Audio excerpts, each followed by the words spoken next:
de choisir la radio Futur Média pour vous informer. Il est midi et c'est l'heure du grand journal. Suite mais pas fin, c'est la prolongation des événements du 5 mars à la maison du Parti Socialiste. Et c'est le maire de la Médina Bamba Fall qui est convoqué aujourd'hui par la division des investigations criminelles. Le Premier ministre très attendu à l'Assemblée nationale demain sur des questions d'actualité. Certains parlementaires y voient que du cinéma, c'est un exercice essentiel. Soutient en revanche le vice-président du groupe majoritaire. L'opération de retrait des enfants talibés de la rue se poursuit petit à petit. 4 mois après cette initiative du gouvernement, l'on en est seulement à plus de 1000 enfants retirés. On fait le point dans ce midi. Un nouveau code de déontologie générale pour les agents de la fonction publique. Il est en gestation. La parole à des administrateurs civils. L'actualité internationale, les titres, c'est avec Georges Detche-Diop. Bonjour Georges. Bonjour, vague de retrait de la Cour pénale internationale. Après le Burundi et l'Afrique du Sud, la Gambie claque la porte de la CPI. Au Gabon, le camp de Jean Ping s'effrite. L'ancien directeur de campagne de Ping répond favorablement à l'appel au dialogue lancé par le président Ali Bongo Ondimba. Nous nous rendrons en République démocratique du Congo où des militants de la Lucha ont été arrêtés à Goma par la police. Malal Junior Diagne, bonjour. Bonjour Antoine. Les titres sport. Basketball, Ramata Daou et Sabel Diatta à l'AS Ville de Dakar. Le président du club de la ville bande ses muscles et affiche ses ambitions pour la saison 2016-2017. Football Ligue 1, tous dans les starting blocks à 10 jours de la première journée. Les équipes de la Ligue 1 dévoilent leur ambition pour la saison. Sur l'international football, 4e tour de la FA Cup, Manchester United de José Mourinho reçoit Manchester City de Guardiola. Basketball en NBA, Gorgui Sidien et les Wolves jouent leur premier match de la saison ce soir. À suivre dans ce midi la chronique de Mbaye Sidi Mbaye. Et puis, que pensez-vous des contradictions au Parti Socialiste? Est-ce que le Parti Socialiste va survivre à tout cela? Point de vue, c'est vers 12h30. Bienvenue à toutes et à tous.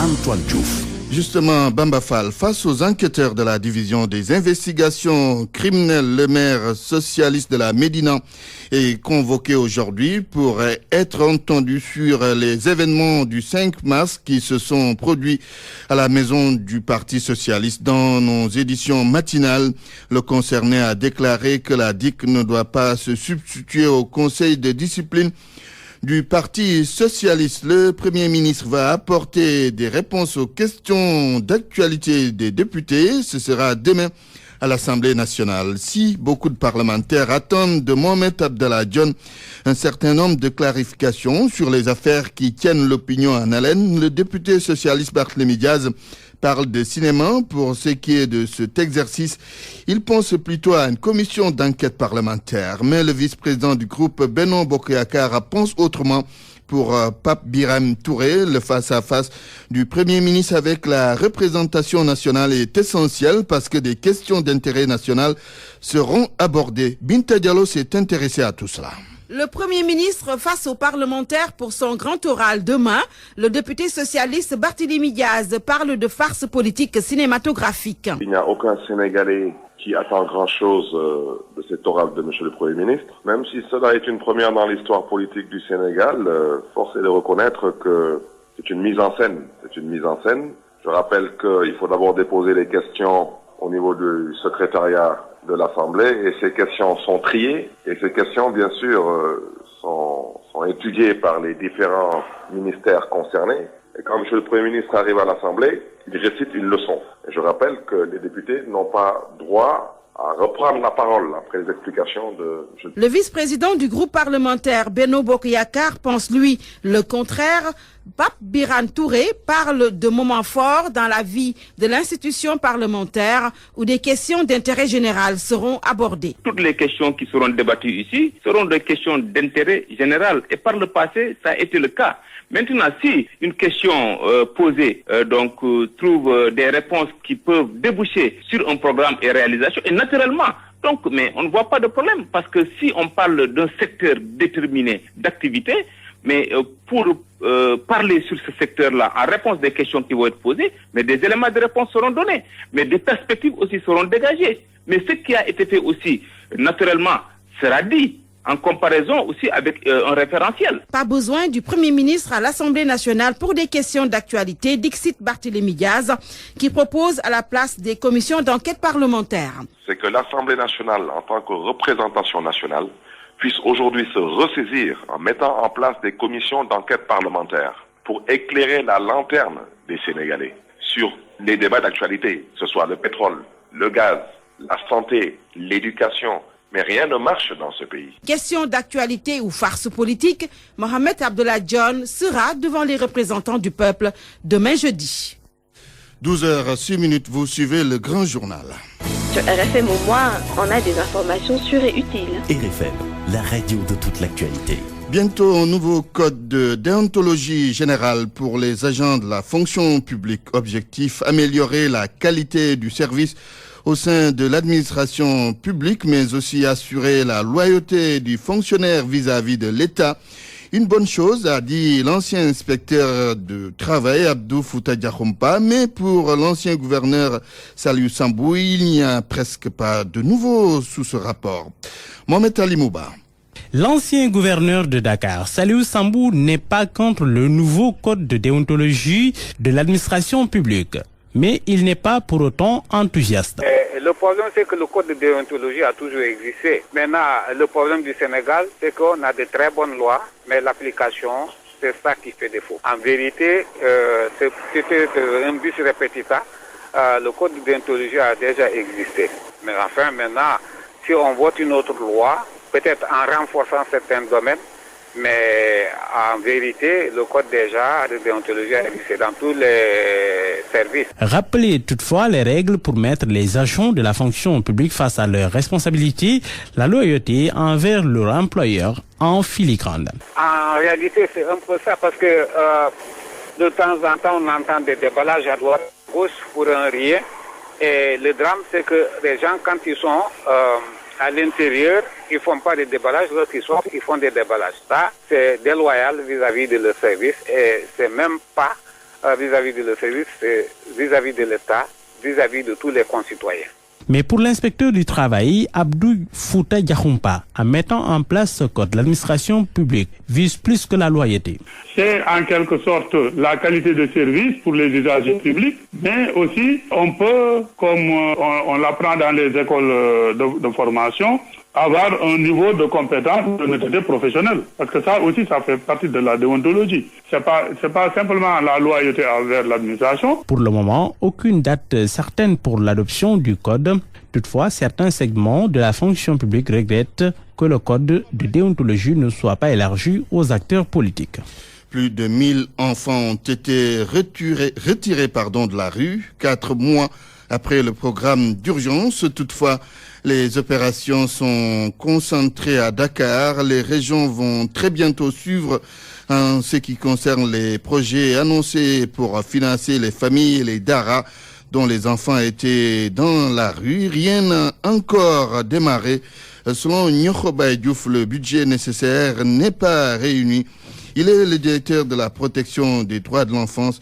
Nous l'écoutons avec Sornana Tambaye. À ce jour, nous avons dépassé le millier d'enfants. Donc à la journée du 18, on était à 52 sorties et à 1026 enfants. Pour dire que de manière irrémédiable et soutenue, nous continuons les opérations de retrait. Et pas plus tard que ce matin, l'équipe est encore sur le terrain. Cependant, nous sommes encore dans la périphérie du département de Dakar. Nous en sommes à la 4e opération d'appui en vivres et en dépenses pour permettre aux familles et aux daras de vivre décemment en attendant de leur financer des projets d'autonomisation pour leur permettre de vivre de leur propre moyen au lieu de livrer les enfants à la mendicité. Il y a d'abord la phase d'élaboration des projets, il faut les stabiliser et ensuite il y a la mobilisation des fonds. Donc les projets n'ont pas encore démarré, nous en sommes là-dessus. En temps, il y a des mères même qui sont rentrées dans le village d'origine, d'autres sont en instance de retour. Nous avons fait le suivi. Parmi les familles qu'on avait retirées également, beaucoup de sont rentrées dans leur village, dans leur région.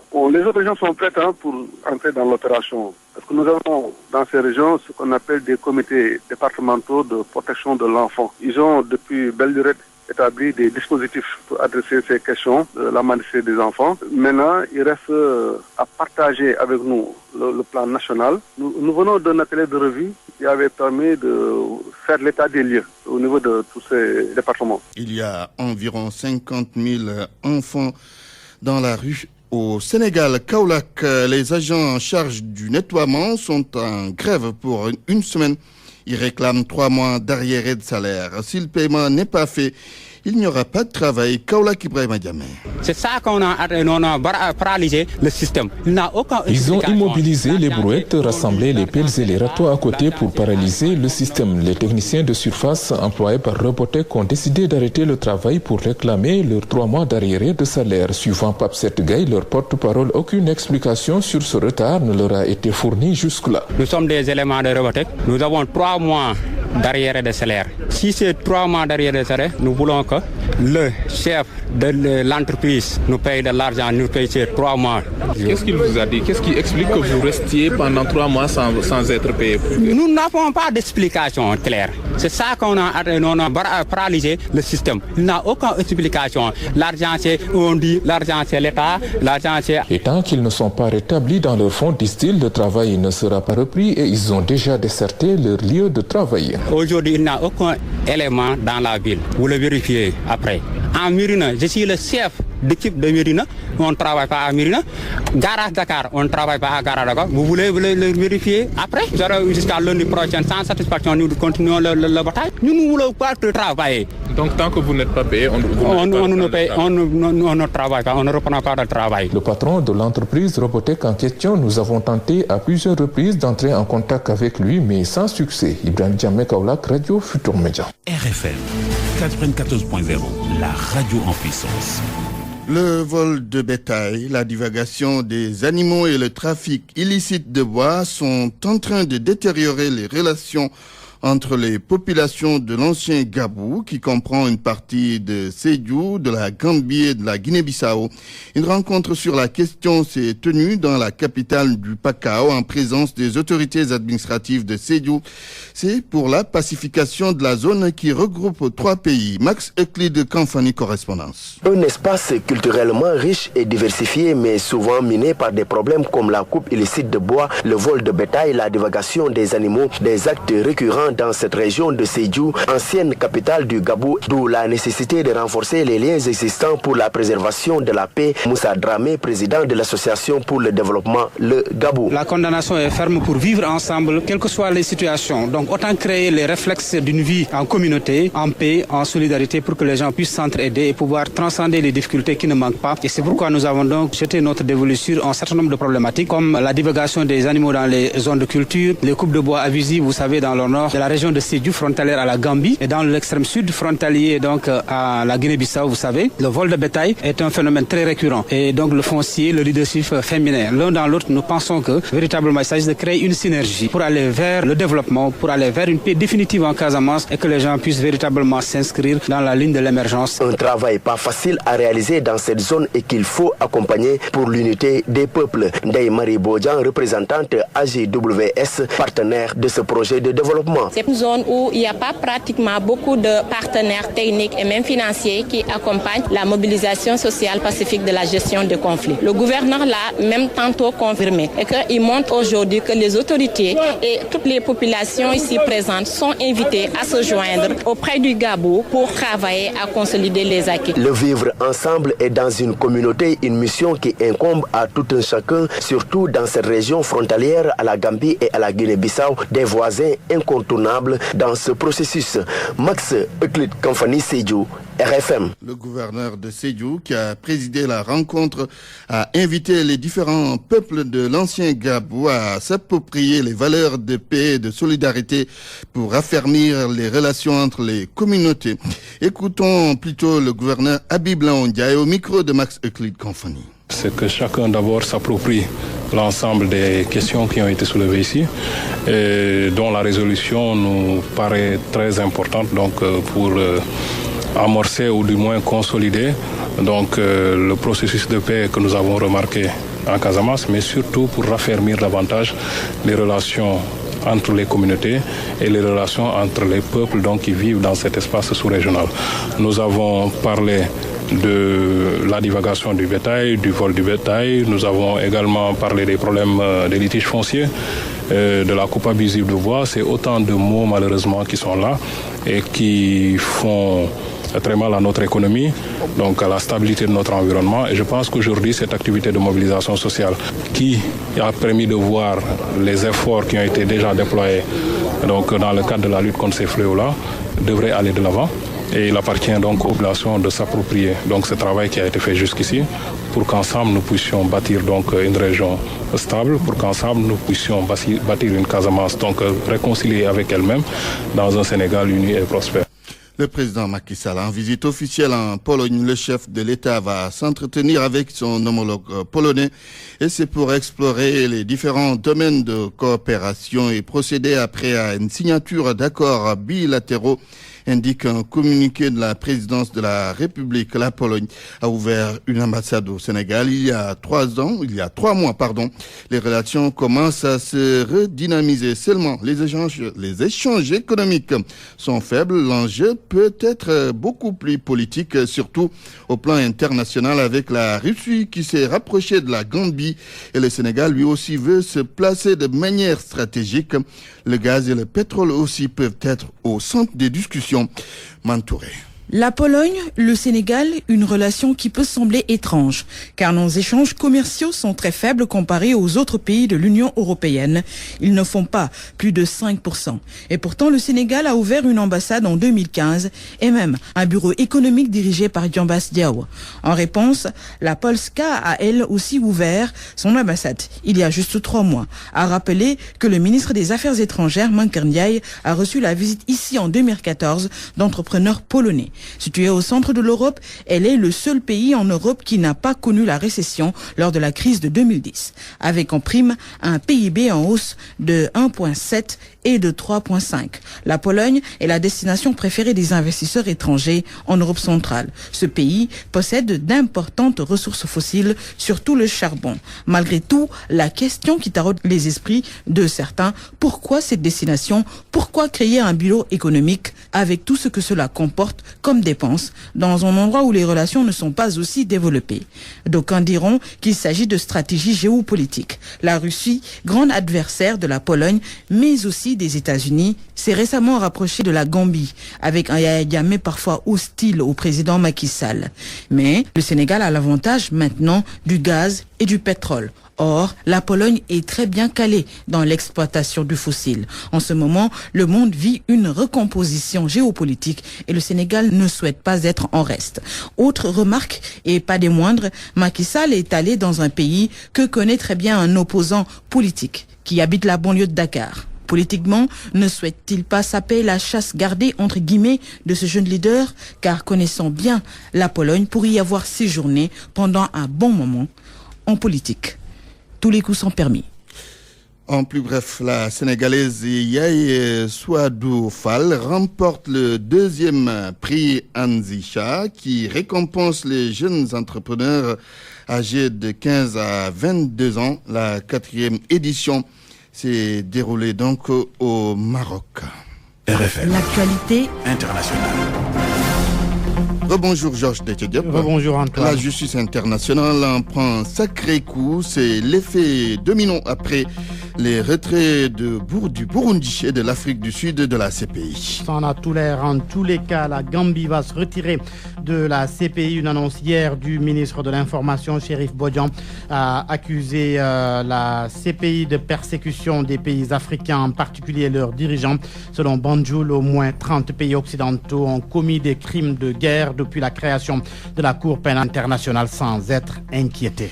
Au Gabon, ce n'est plus l'entente entre Jean Ping et son directeur de campagne. René Ndemezo Obiang, président du parti Démocratie Nouvelle, a pris son indépendance. Il est favorable au dialogue politique prôné par le président gabonais. René Ndemezo Obiang s'est expliqué à Libreville où l'on retrouve Yves Antonio Goula. René Ndemezo Obiang ne parle plus le même langage politique que son ancien mentor, Jean Ping. À preuve, l'ancien directeur de campagne a décidé d'aller dialoguer avec Ali Bongo Ondimba. René Ndemezo-Obiang. Le dialogue politique national mettant autour d'une même table les représentants du pouvoir établi, ceux de l'opposition, ainsi que ceux des sociétés civiles, nous apparaît dès lors comme la seule solution véritable pour sortir notre pays, le Gabon, de la grave crise post-électorale.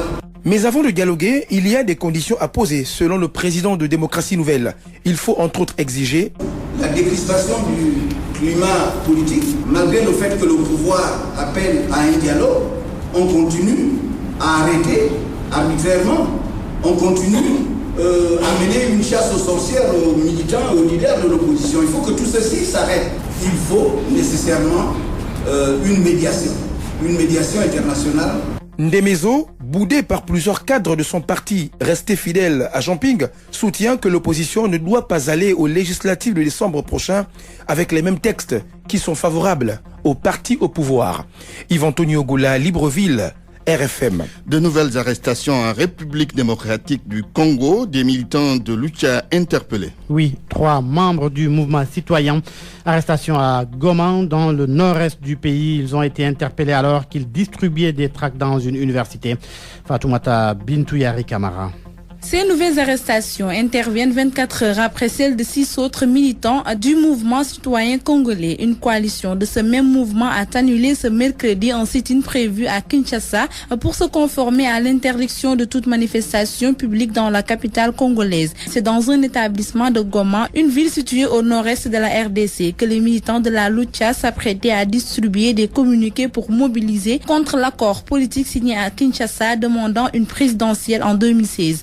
L'intervention de la police serait justifiée par la demande de la direction qui parle de menaces sur les étudiants et professeurs, ce qui est faux selon la Lucha qui affirme que leur action était parfaitement pacifique. Ainsi, les jeunes sont présentés à la population et sont accusés de troubles à l'ordre public. Leurs avocats dénoncent des arrestations arbitraires et de mauvais traitements infligés par la police. Selon des témoins, les jeunes auraient chacun reçu des coups de fouet. De retour en Afrique de l'Ouest, au Burkina Faso précisément, une commission parlementaire recommande des poursuites judiciaires contre François Compaoré, le frère cadet du président Blaise Compaoré, poursuite judiciaire pour corruption.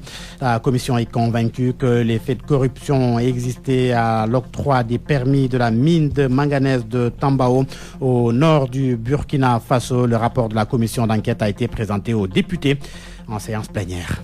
Au Burkina Faso. Merci Georges Dechicho. Parole aux auditeurs. L'actualité, qu'en pensez-vous? Moi, je pense que vous devez. Réagissez dans nos éditions d'information sur l'actualité. Bonjour. Oui, bienvenue sur cette antenne de RFM. Du lundi au vendredi, vous avez la parole sur RFM. Que pensez-vous des contradictions au sein du Parti socialiste? C'est le sujet du jour. RFM Sport. Les sports avec Malal Junior Diagne.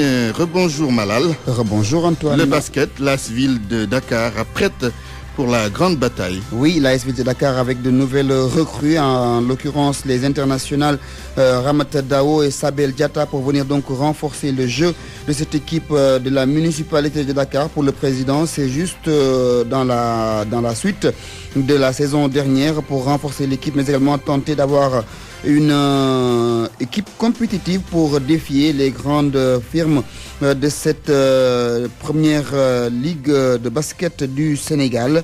Objectif, gagner des titres, mais également finir parmi les 4 premières équipes de la saison. Yatma Diaw est le président de l'équipe de l'AS Ville de Dakar. Après avoir analysé notre saison de l'année dernière, donc on a constaté des manquements dans des secteurs de l'équipe. Donc avec le directeur technique Moustapha Gueye, on a quand même discuté pour trouver quand même les profils qui peuvent quand même apporter un plus par rapport à ce manquement. Donc c'est dans ce cadre qu'on a ciblé des joueuses quand même qui sont des professionnels qui ont été très réceptifs par rapport au projet de l'ASC. Donc on a discuté, donc elles en tant que professionnelles, donc nous ont donné leurs accords quand même pour venir jouer cette année dans notre équipe pour quand même nous permettre quand même de combler ces manquements. Les ambitions en fait ce sont les mêmes, c'est quand même être dans le carré d'as du championnat national. L'année dernière, on a eu à jouer la finale du championnat national.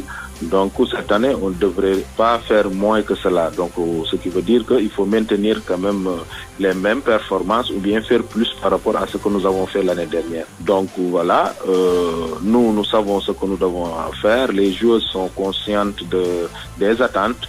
Le staff technique pareillement et le maire qui est très réceptif et très favorable par rapport à notre projet. Basketball aux États-Unis, la suite de la première journée de la saison régulière de la NBA. Ce mercredi, Orlando Magic joue contre l'équipe de Miami. Memphis joue contre Minnesota de Gorgui Sidien. Les Lakers jouent contre Houston Rockets. Toronto Raptors joue contre l'équipe de Détroit.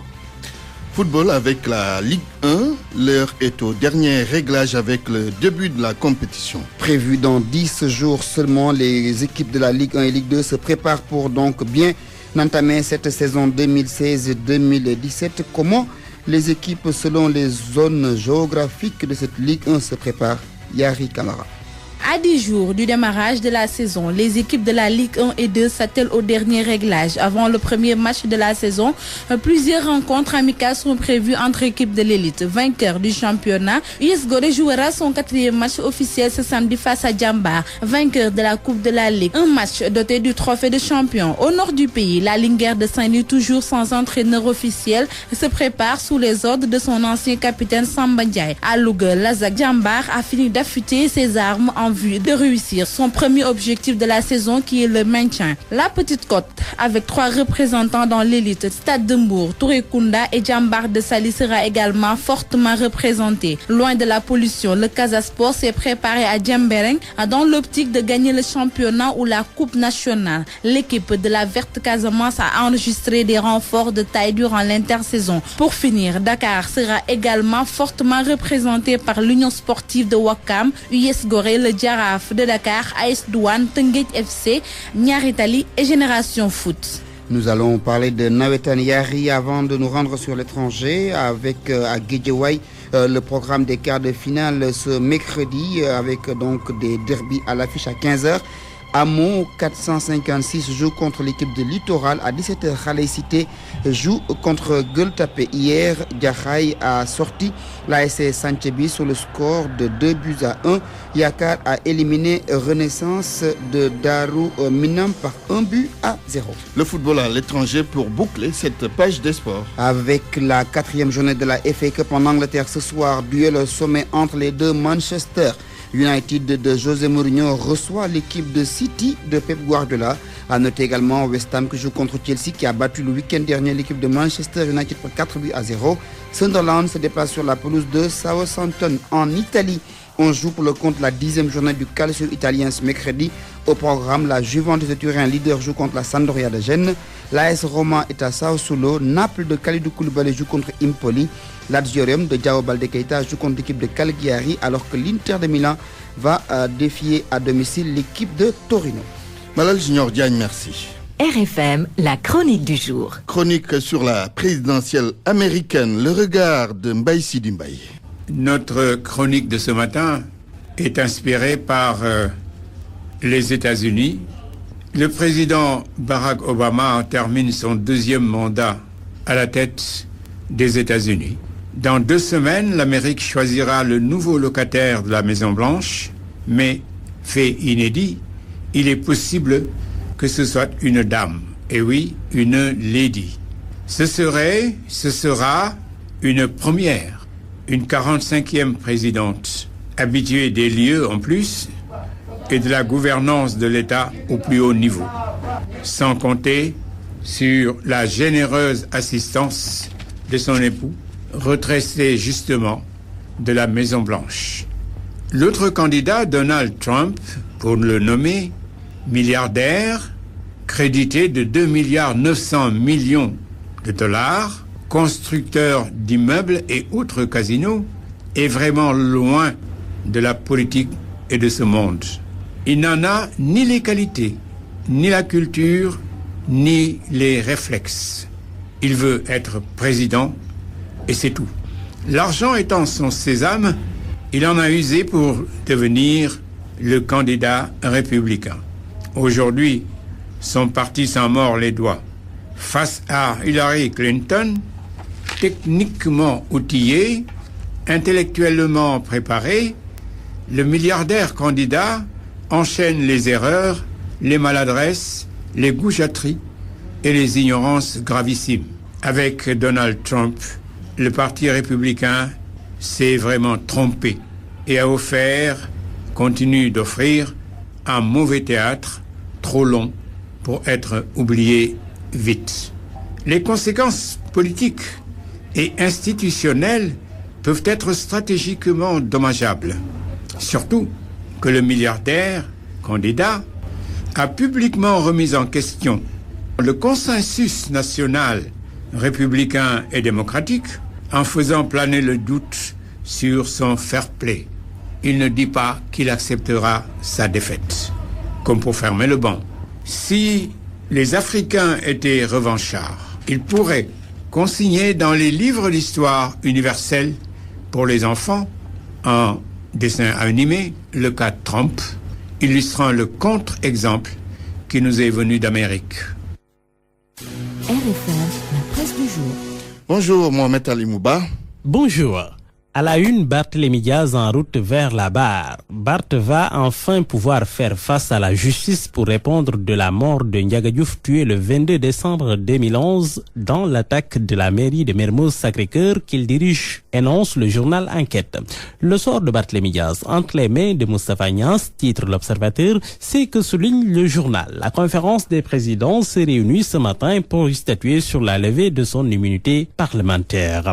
Barthélémy Diaz a quitté double, Niasse déclenche le compte à rebours, renchérit le populaire qui prend au mot le président de l'Assemblée nationale qui, en marge d'une cérémonie qu'il présidait, affirme à demi-mot que le bureau de l'Assemblée nationale est convoqué certainement aujourd'hui pour statuer sur cette affaire sans plus de précision, suffisant pour faire sortir Walfadjri de ses gants. Le journal souligne que Moustapha Niasse installe un épais écran de fumée autour de la levée de l'immunité du député socialiste. Le président de l'Assemblée nationale a certainement convoqué le bureau de l'institution, mais il ne donne pas l'ordre du jour, ne précise pas non plus si la justice a demandé la levée de l'immunité de M. Diaz. Il installe la cacophonie à l'hémicycle, mais le confrère d'avertir que la levée de l'immunité de Barthélémy Diaz ne peut être demandée que par voie judiciaire. En clair, le procureur seul, maître du destin de Diaz fils, l'ancien parlementaire Aliou Souaré ne dit pas autre chose à nos confrères de l'Observateur. C'est pourquoi il se dit étonné de l'autosaisine dont on parle dans cette affaire. Commentaire de Sambalar du Populaire. Ce mercredi en tout cas, le camp de Khalifa Sall, dont les faits étaient au premier front depuis quelques jours pour pilonner la direction du parti, est sous pression. Au moment où les députés se pencheront sur le sort de Barthélémy Diaz, Bamba Fall, le maire de la Médina, fera face aux enquêteurs de la division des investigations criminelles. Il est convoqué selon le journal pour être entendu dans l'affaire des échauffourées qui ont eu lieu à la permanence du Parti socialiste. Pour le confrère, nul doute qu'après les lampions, on se dirige lentement mais sûrement vers Khalifa Sall. Conclusion du confrère, autant dire que ces deux actes de ce matin ne vont pas arranger les choses entre camarades ennemis du Parti socialiste. En tout état de cause, constate le quotidien, Macky Sall a réussi à fragiliser le Parti socialiste, le parti de Senghor, à coups de straponte. 20 députés en poste de président de la CCT et quelques ministères, entre autres, ont suffi à contacter les barons du Parti socialiste.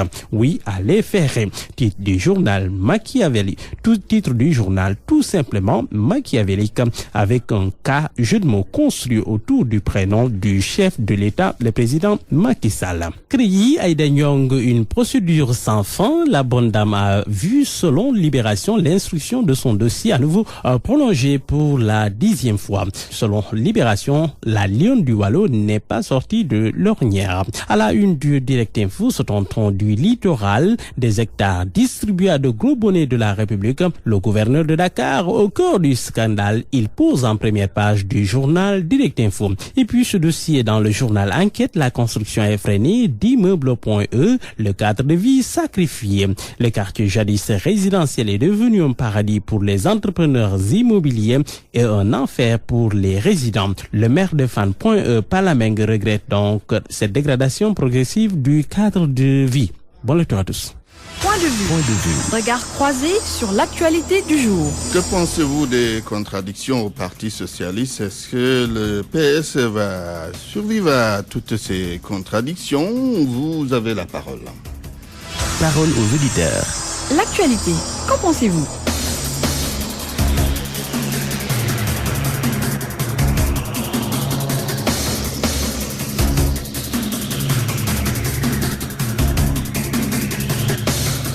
En ligne, Mor Faye, membre du bureau politique du Parti socialiste. Bonjour Mor.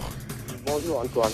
Votre formation est au devant de l'actualité avec de grandes contradictions, contestations et autres. Comment vous jugez tout ce bouillonnement actuel?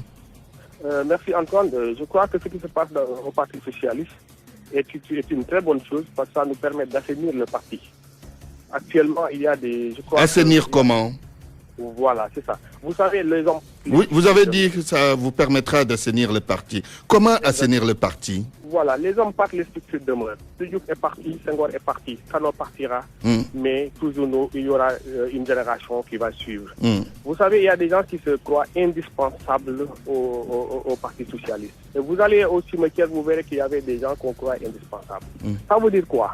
Aujourd'hui, Antoine, tous ceux-là qui parlent aujourd'hui, ils trompent le peuple en le faisant penser qu'on a un problème interne et qui concerne la candidature aux élections présidentielles dans 3 ans. Il n'y a pas de problème interne quand des responsables au sein de votre parti élèvent la voix? Non, je souligne qu'il y a des problèmes internes. C'est en cela que je veux parler. C'est-à-dire le problème de la candidature en 2019 n'est pas le problème.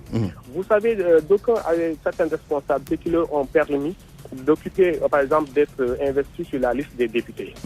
Et actuellement, ils n'occupent plus ces mêmes postes.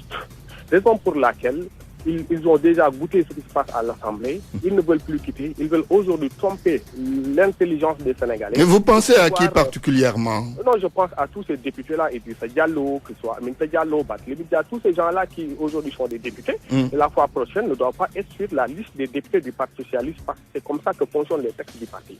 Maintenant, ne voulant plus quitter l'Assemblée, il faut pousser Khalifa Sall à la sortie pour pouvoir avoir le liste et maintenant au moins rester à l'Assemblée nationale.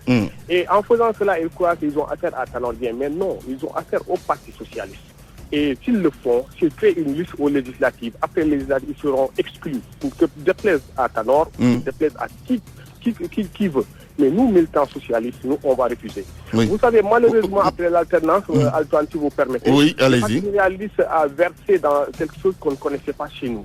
Le patient, quand vous parlez, on vous disait que c'est des cadres, c'est des intellectuels. Mais nous, à un moment donné, on nous a écartés, nous qui étions là aux premières heures, pour favoriser des gens qui sont venus que pour leurs propres intérêts et qui n'avaient que le verbe. Et qui n'avaient aujourd'hui, du point de vue CV, que ce soit politique comme intellectuel, nous, aucun CV, on a tous ces gens de valeurs qui étaient là. Et c'est ça qui nous rattrape aujourd'hui. C'est pourquoi je pense qu'aujourd'hui, après ce qui se passe, nous, on va assainir et puis on va mettre les choses sur rail pour que les gens fassent que voilà le parti socialiste qu'on avait. C'est des gens qui croient en eux, qui travaillent, qui aujourd'hui, vivent de la sueur de leur front, donc qui aujourd'hui pensent à vivre que de la politique. Mor Faye, le Parti socialiste ne risque-t-il pas de laisser des plumes dans ces divergences, parce que vous avez parlé d'exclusion possible au cas où tout ce monde irait sur une liste différente de celle du Parti socialiste avec Benoît législative? Vous savez, Antoine, au mieux compter sur 5 personnes tellement engagées et vraiment qui n'ont d'ambition que la réussite du parti, que de compter sur 100 personnes qui aujourd'hui ne croient pas au Parti socialiste. Nous autres qui sommes restés là-bas, nous qui défendons les valeurs, les textes, nous qui nous sommes battus jusqu'à ce que le parti soit ce qu'il est aujourd'hui, vous ne nous avez jamais entendu, au moins, comment dire, se battre pour des postes. Or, s'il s'agit que des postes, moi qui vous parle, quel est le CV que présente aujourd'hui Idrissa Diallo ou bien quelqu'un d'autre pour qu'il puisse être député à ma place? Mais vous ne m'avez jamais entendu. Aujourd'hui, Idrissa Diallo qui vous parle, je prends son cas parce que c'est lui qui insulte toujours celui qui a tout fait pour lui.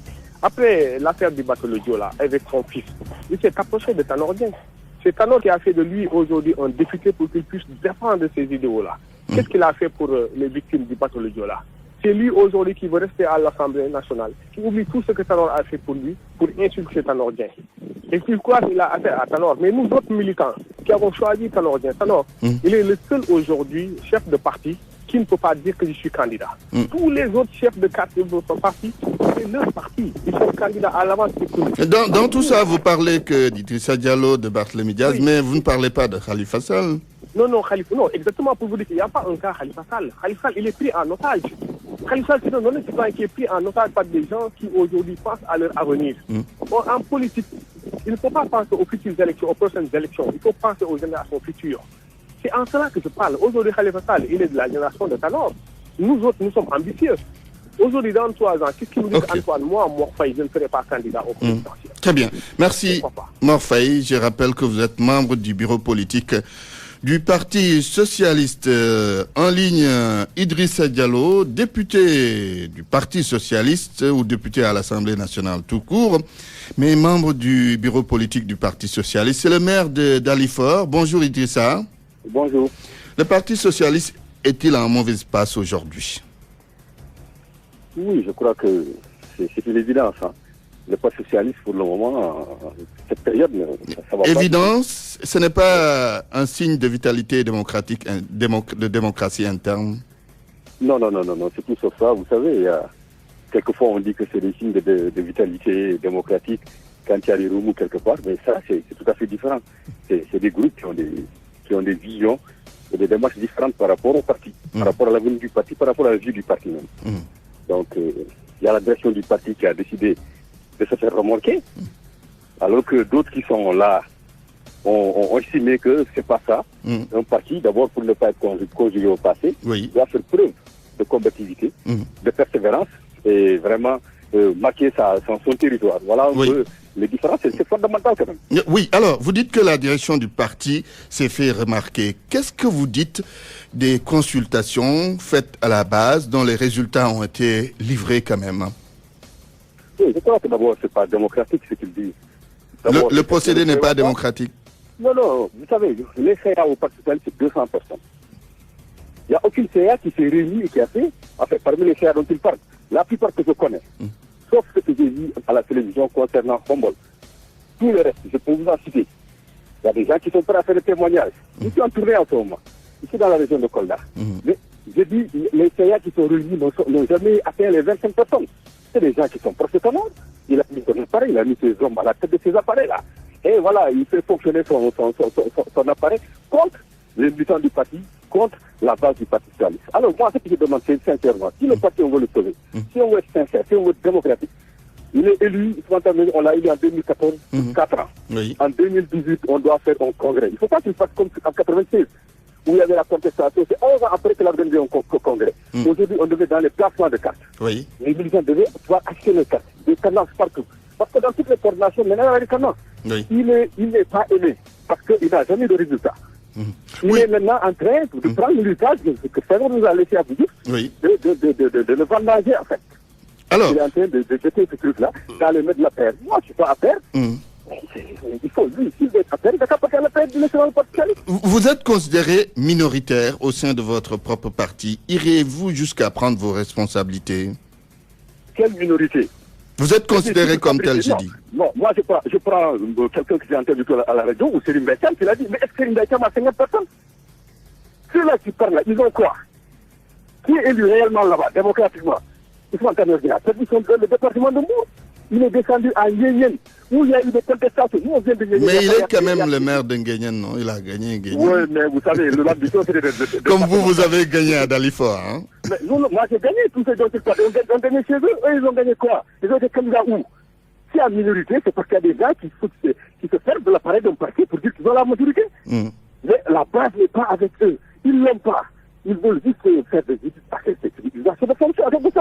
Parce que vous êtes secrétaire général, c'est vrai.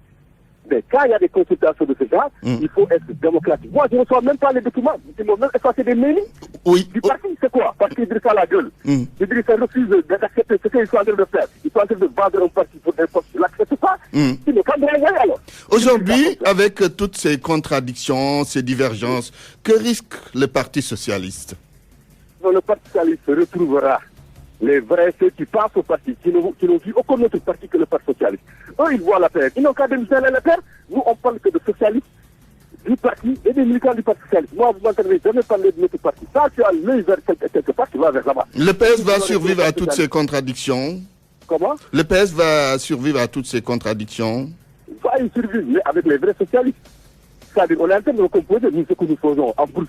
Ils sont dans les bureaux, ils sont en train de parler. Donc, j'ai entendu ce garçon-là qui parle, qui moi, je me trouve pas sérieux avec le milieu. Il est là, sur les gens, il ne connaît rien, il ne sait rien faire. Alors, il faut qu'il arrête. Il n'a qu'à aller dans les coordinations, dans les communes, se battre pour faire des choses comme nous faisons en ce moment, être représentatifs ou alors vendre des cartes. Il faudrait qu'il sache de quoi je parle. Il doit placer les cartes aujourd'hui. D'abord, la carte sur les cartes, il est confiant. C'est la confiance en lui. Il a commencé à vendre les cartes. Et vous, vous êtes sûr de votre force politique? De quelle force politique? J'ai entendu quelqu'un dire tout à l'heure que ce que je fais avant, je ne l'occupe pas. Mais moi, je suis toujours le même. C'est que je suis dans une coordination. J'ai jamais été un départemental. Je suis là, je suis une force politique. Mais moi, tout me surprend en politique. Mais pour l'être, j'étais surpris. Depuis des je suis surpris. Mais je me bats. Je ne m'attends pas, je n'ai pas en ligne de mire des postes. Je me bats pour un idéal. Et le poste, s'il vient, il me trouve sur mon chemin. Merci. Mais ce n'est pas mon objectif premier comme eux. Il faudrait qu'ils sachent raison garder. Sinon, quand sortir les quatre membres du parti, on doit les vendre au moins 2 ans avant le congrès. Le congrès sera 2018. Ousmane Tanor Dieng, secrétaire général du parti, ne m'entendra pas après 2018 après le secrétaire général. Merci. Il sera forclos parce qu'il faut qu'il le comprenne dès maintenant. Il n'a qu'à placer les cartes. Les militants à l'attendre, ils vont le mettre dehors parce qu'il ne représente plus rien. Merci Idrissa Diallo, député à l'Assemblée nationale, maire de Dalifort, membre du bureau politique du Parti socialiste. C'est fini pour Point de vue. La météo avant de boucler cette édition. Un ciel passagèrement nuageux à couvert par endroits va prédominer sur le littoral Dakar, Saint-Louis, Lougambourg et le nord comme Podor. Ailleurs, un temps ensoleillé va prévaloir. La sensation de chaleur restera admise sur les régions de l'intérieur avec des températures maximales qui vont tourner autour de 39 degrés à Matam et Linguère. Sur le long du littoral, le temps sera plutôt clément. Fin de cette édition, le rappel des titres. Antoine Diouf. La prolongation des événements du 5 mars à la maison du Parti socialiste, c'est le maire de la Médina Bamba Fall qui est convoqué aujourd'hui par la division des investigations criminelles. Le Premier ministre, très attendu à l'Assemblée nationale, demain sur des questions d'actualité. Certains parlementaires y voient que du cinéma et c'est un exercice essentiel. Soutient en revanche le vice-président du groupe majoritaire. L'opération de retrait des enfants talibés de la rue se poursuit petit à petit. 4 mois après cette initiative gouvernementale, l'on en est seulement à plus de 1000 enfants retirés. Et puis un nouveau code de déontologie générale pour les agents de la fonction publique. Il est en gestation. Journal présenté par Antoine Diouf à la technique, Abdoulaye Djidi Diop, réalisation Babacar Fall, à la régie. Il y avait Pape Omar Diaw à 13h. Retrouvez Mamadou Mohamed Ndiaye pour la grande édition en Wolof. Tout de suite, c'est Dialgati Hibar en rediffusion. Excellent après-midi à toutes et à tous.